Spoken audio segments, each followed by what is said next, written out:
गौरीपुर लामा जाब्रबथायाव साब्रै सुबुङा जाथायसालियावनो जिउ गोमादों। धुबुरी गौरीपुराव गिख्रंथाव लामा जाब्रबथाय। समबारखालि हराव गौरीपुरनि बलदमारायाव बे जाब्रबथाया जादों। मिथिनो हानाय बादिब्ला बङाइगावनिफ्राय धुबुरी फारसे थांनाय AS01BP1557 नम्बरनि गंसे गारिया लामा सेरनि दंफाङाव सौग्रावहैयो। बे जाथायाव सासे आइजोजों लोगोसे साब्रै सुबुङा जाथायसालियावनो जिउ गोमादों। बबेखानि जिउ गोमानाय सुबुंफोरखौ साहिल आहमेद, साहिद आहमेद, नुर आमिन होननानै सिनायथिनो हादों। नाथाय बे खौरांखौ सुजुनाय समहालागै आइजोखौ सिनायथिनो हानाय जायाखै।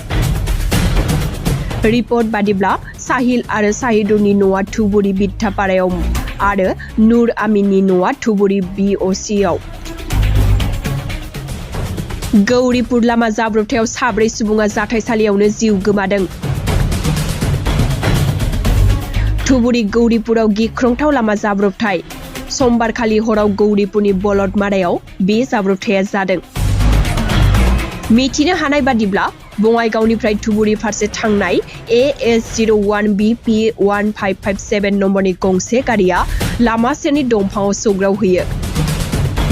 बे जाथायाव सासे आइजोजों लोगोसे साब्रै सुबुङा जाथायसालियावनो जिउ गोमादों। बबेखानि जिउ गोमानाय सुबुंफोरखौ साहिल आहमेद, साहिद आहमेद, नुर आमिन होननानै सिनायथिनो हादों। नाथाय बे खौरांखौ सुजुनाय समहालागै आइजोखौ सिनायथिनो हानाय जायाखै। रिपर्ट बादिब्ला साहिल आरो साहिदुरनि न'आ धुबुरी बिद्धापारायाव आरो नुर आमिननि न'आ धुबुरी BOCआव।